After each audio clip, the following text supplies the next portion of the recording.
Hi hello welcome to NIN media. నేను మీ journalist Srinidhi.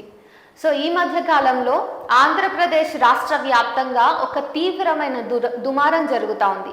అది ఆంధ్రప్రదేశ్లోనే కాదు, తెలంగాణలో కూడా సోషల్ మీడియాలోనూ వార్తల్లోనూ ఎటువంటి మీడియాను చూసుకున్నా కానీ అదే విషయం వైరల్ అవుతా ఉంది. అసలు ఇంతకీ అదేంటి అని చూసుకున్నట్టయితే, ఋషికొండ గుండు కొట్టి మరి మాజీ ముఖ్యమంత్రి వైఎస్ జగన్మోహన్ రెడ్డి కట్టుకున్న భవనం అది. మరి ఆ భవనం చుట్టూతా ఉన్న వివాదాలకి సంబంధించి ఈ రోజు ఒక కొత్త అప్డేట్ వచ్చింది. మాజీ పర్యాటక శాఖ మంత్రి రోజా సెల్వం అని ఈ వివాదానికి సంబంధించి రెస్పాండ్ అయ్యారు. అసలు ఆమె ఏం రెస్పాండ్ అయ్యారు, ఎందుకు ఆమె రెస్పాండ్ అవ్వాల్సిన అవసరం వచ్చింది కూడా మనం ఒకసారి చూసుకున్నట్టయితే, ఫస్ట్ ఈ ట్వీట్ ఏంటో చదువుదాం. ఋషికొండలో పర్యాటక శాఖ స్థలంలో పర్యాటక శాఖ భవనాలను నిర్మించడం తప్ప విశాఖ నగరాన్ని విశ్వనగరంగా అభివృద్ధి చేయాలని కంకణం కట్టుకున్న మా ప్రభుత్వంలో అంతర్జాతీయ ప్రమాణాలతో భవనం నిర్మించడం తప్ప వర్షానికి కారిపోయే అసెంబ్లీని, సచివాలయాన్ని కట్టిన వాళ్లకు అత్యంత నాణ్యతతో ఋషికొండలో భవనాలను నిర్మించడం చూసి ఓర్వలేకపోవటం సమంజసమేనా? 2021లోనే కేంద్ర అటవీ పర్యావరణ శాఖకు సమగ్ర వివరాలిచ్చి ఋషికొండ నిర్మాణాలు చేపట్టిన మాట వాస్తవం కాదా? 61 ఎకరాల్లో 9.88 ఎకరాల్లోనే ఈ నిర్మాణాలు చేపట్టారు. ఇందులో అక్రమం ఎక్కడుంది? విశాఖ ఖ్యాతిని ఇనుమడింపజేసేలా రాష్ట్రానికే తలమానికంగా భవనాలు నిర్మించడం కూడా నేరమేనా? ప్రపంచ పర్యాటకులను ఆకర్షించేలా 5 స్టార్ వసతులతో నిర్మాణాలు చేయటం తప్పేనా? 7 బ్లాకుల్లో ఏమేం నిర్మాణాలు వసతులుంటాయో గతంలోనే టెండర్ డాక్యుమెంట్లలో పొందుపరిచిన మాట వాస్తవం కాదా అనేసి రోజా సెల్వమణి గారు ఎవరైతే ఈ వివాదం మీద ప్రశ్నిస్తున్నారో, ట్రోల్ చేస్తున్నారో వాళ్ళందరినీ, మరీ ముఖ్యంగా ప్రస్తుతం పవర్లో ఉన్న టీడీపీ కూటమిని ప్రశ్నిస్తున్నారు. అయితే ఈవిడ ఇలా ప్రశ్నించిన తర్వాత దీనికి రెస్పాన్స్ కూడా వచ్చింది, అది వేరే విషయం.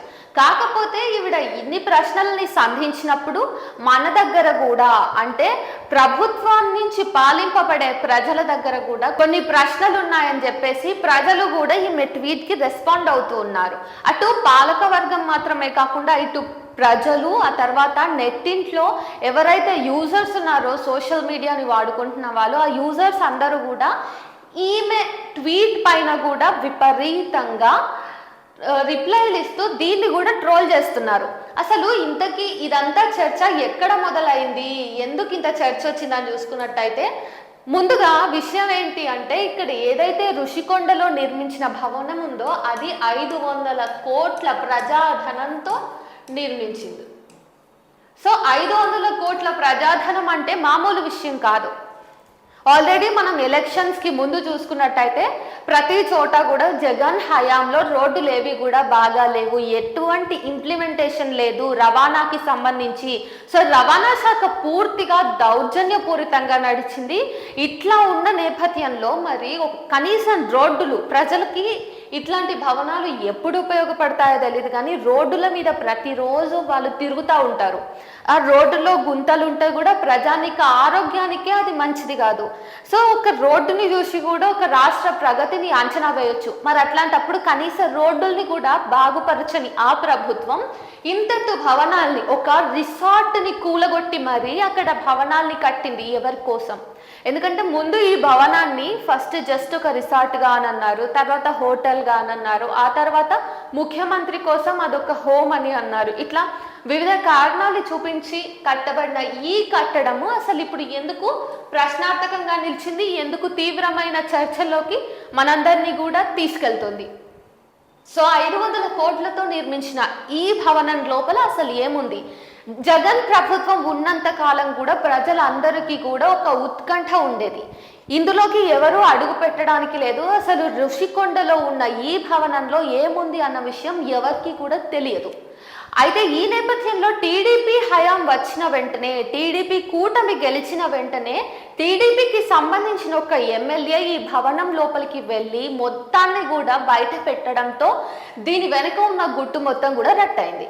సో దీన్ని ఒకసారి మనం పరిశీలించినట్టయితే మనము అసలు ఏముంది, మరీ ట్రోల్ అవుతున్న ఈ విషయంలో మనం మాట్లాడుకోవడానికి, అంతగా ట్రోల్ చేయడానికి ఉన్న వ్యవస్థ ఎట్లా ఉంది లోపల అన్నది చూసుకున్నట్టయితే, అయితే ఇవన్నీ కూడా సోషల్ మీడియాలో అత్యధికంగా ట్రోల్ అవుతున్న ఫొటోస్. దీనికంటే దారుణమైన మీమ్స్ కూడా ఉన్నాయి. అందులో చాలా బెటర్గా ఉన్నది మాత్రం తీసుకొని మీకు చూపించడం జరుగుతుంది.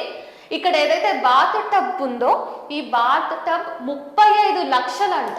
అంటే 35 లక్షలతోటి నిర్మించిన ఈ బాత్ టబ్ ఎవరి కోసమని ప్రజలందరూ కూడా రోజు ఆ ట్వీట్ ని ప్రశ్నిస్తున్నారు. అసలు సరే అమ్మా బాగుంది, మీరు మొత్తం ఇది పర్యాటక శాఖ ఇట్లా చేయటం తప్ప అని చెప్పేసి విశాఖ నగరాన్ని విశ్వనగరంగా మారుస్తామని చెప్పి మాట్లాడుతున్నారు. కాకపోతే ఎంతటి విశ్వనగరంలోనైనా కనీసం వసతులు ఉండేలాగా చూసుకుంటారు. కానీ ఒక బాత్ టబ్ 35 లక్షలతోటి నిర్మించాల్సిన అవసరం ఏమొచ్చింది అని చెప్పేసి ప్రజలందరూ కూడా ప్రశ్నిస్తూ ఉన్నారు.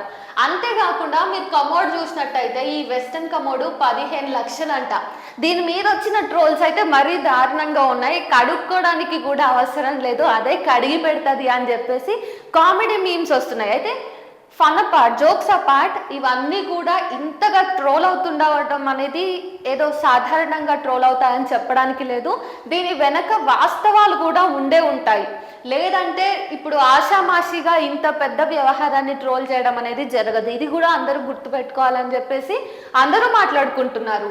అయితే ఇంకో విషయం, 500 కోట్లతో నిర్మించిన ఈ ప్యాలెస్లో 3 గదులు అంటే 3 బెడ్రూమ్స్, ఒక విశాలమైన హాల్ ఉంటుందట. ఇక వాష్రూమ్ మనం చూస్తూనే ఉన్నాము. ఈ కమోడ్లో ఏముంది అంటే మనం ఇందాక కామెడీగా చెప్పుకున్నట్టు అదే కడుగుతుంది అని చెప్పేసి ఒక పాయింట్ ఏదైతే వైరల్ ఉందో, దాంతో పాటు మనం ఇక్కడ గమనించినట్టయితే ఏదైతే ట్యాప్ ఉందో ఈ ట్యాప్కి బంగారపు తాపడం తాపి అంటే బంగారు పూత పూసిన కుళాయి ఉంది ఇక్కడ. మనం ఇదంతా చూసుకున్నట్టయితే చూడండి ఎంత విశాలంగా ఉందో. నిజానికి 5 స్టార్ లెవెల్లో కట్టామని చెప్తున్నారు, కానీ ఏ 5 స్టార్ హోటల్ని చూసినా కానీ మనకి బంగారం తాపడం చేసిన ట్యాప్స్ కనిపించవు. అది కూడా వాష్రూమ్లో. ఇంకా చెప్పాలంటే సెంట్రల్ ఏసీ తోటి నిర్మించిన వాష్రూమ్స్ ఇవి. సో వాష్రూమ్లో కూడా ఏసీ ఉంది.